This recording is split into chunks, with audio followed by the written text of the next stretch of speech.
What's up, everybody? I'm your host Big Kim, and we are back today with another movie review. And today we are talking about 2025's F1, the movie from director Joseph Kosinski, who has done other things like Top Gun Maverick, which was his most recent film, and he used the technology he did for shooting some of the plane sequences in that to shoot some of the car sequences in this, and very well done, very beautifully shot. He also did things like Tron Legacy, The Dig, Oblivion with Tom Cruise, Only the Brave, and Spiderhead that came out on Netflix back in 2022 with Miles Teller and Chris Hemsworth. I actually quite like that film a lot, so I didn't realize I liked his work as much as I do.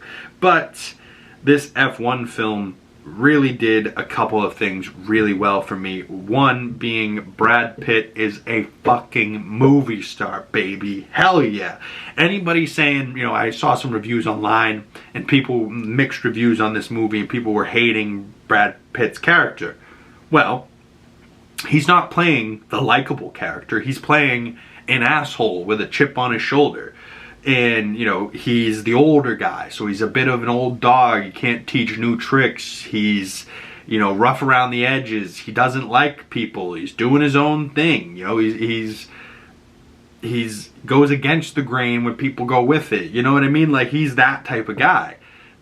Not Brad Pitt, necessarily. The character, Sonny Hayes, So, like, I think he played the character perfectly. And it was really all about... Yes, Formula One is about being this great driver and being the fastest and best driver in the world. But that driver, like Lewis Hamilton winning all those championships with Mercedes, he doesn't win those without Mercedes having a great car, or without having, a Bottas or a Valtteri Bottas. Sorry for butchering your name, but legendary driver yourself. Or like now George Russell, or now, Lewis Hamilton's not even on Mercedes. I think he's on Ferrari now, which is even crazier. But like, it's just nuts that like some people think of the sport and they just think of like, oh, Max Verstappen, he's the best driver in the world. But he also had Checo Perez with him, helping him win a lot of those championships. Ferrari or Red Bull had a really good car. They have a really good engine. They down the straights, they destroy the teams.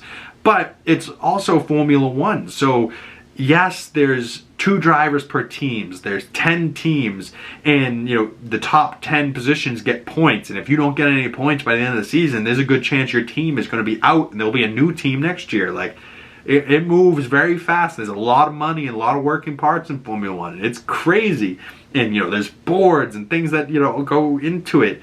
And at the end of the day, it's like a whole group of people. If somebody in the pit crew does something wrong, the whole race could go wrong. If the car has an engine problem or a malfunction, there's nothing you can even do. If somebody crashes into you, your whole race is screwed.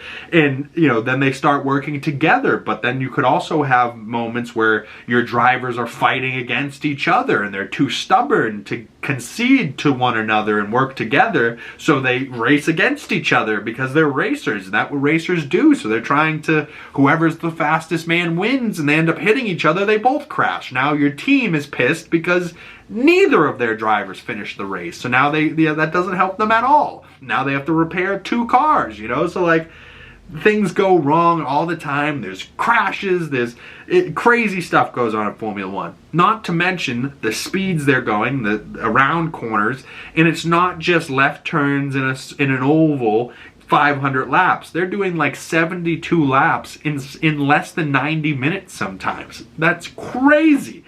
Like, they're getting these races done fast. There's a lot of them. And they're also very different tracks in very different environments. Sometimes they're in Australia and it's 100 degrees and there's no shade. Sometimes they're racing at night. Sometimes they're racing in pure rain. Sometimes, and it's, they can't see anything, and it's very dangerous. And sometimes there's wrecks and guys die. Like Ayrton Senna, one of the most famous Formula One races of all time, died in the car. Like, it happens. It's nuts.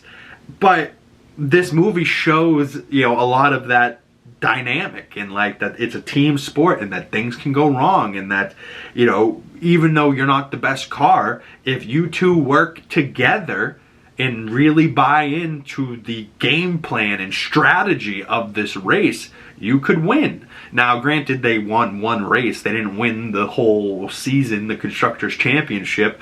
But, you know, I'm thinking there could be a second movie, or maybe the way they ended it, there could be a Baja Rally movie that Brad Pitt goes off and does, because it's, you know, spoilers for the end, kinda, but, you know, Brad Pitt wins, and then he just goes, nah, I'm out of here, see you guys later. It's like, dude, you're just now on top of your game, and you just go, nah, it's not about the money. I'm gonna go over here and drive this car. Have you ever driven Baja? No, we can't pay you a lot. Not about the money, right? Like, so the guy, and then it goes to the credits and he's driving this Baja machine, and I had to really pee, so I skated out then. So, you know, if you stayed till the end of the credits, maybe there's a post-credit scene or something, I don't know. Let me know down in the comment section below. But between Brad Pitt, Damson Idris, who plays JP, Javier Bardem, who's like Ruben, like the owner of the team that brings Brad Pitt in, and like he's also his old friend. And if you guys know me, I'm a sucker for a love story. I'm also a sucker for Kerry Condon in her accent. So seeing Kerry Condon and Brad Pitt's character kind of have a little bit of a love story in this movie, I ate that shit up. And I also love cars, so like, you know, every time that they're going around a corner and you hear the boom, boom, boom, boom,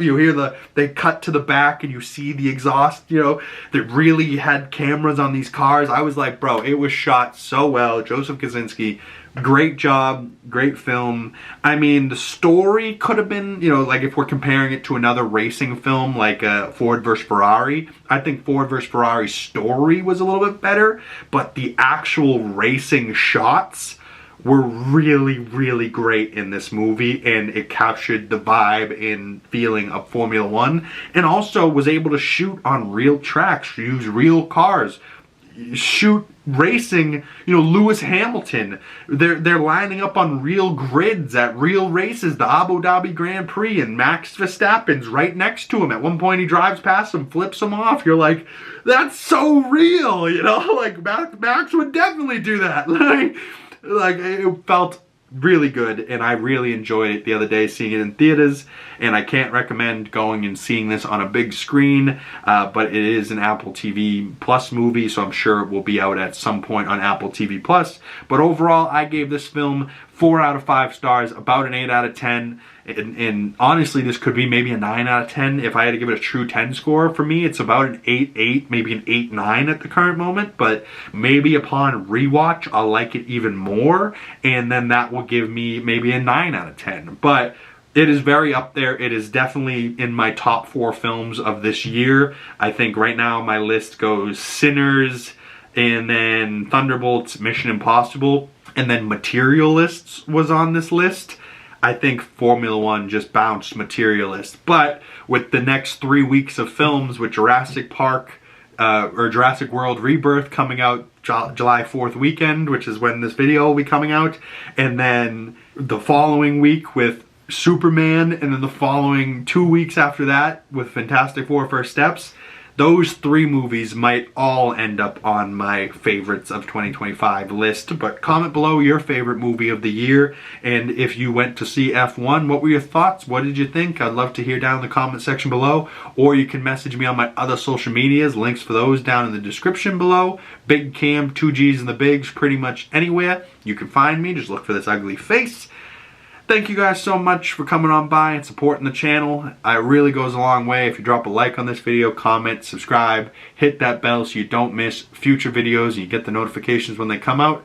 And once again, I'm Big Cam. Thank you guys so much, and I will see you beautiful people in the next one. Peace!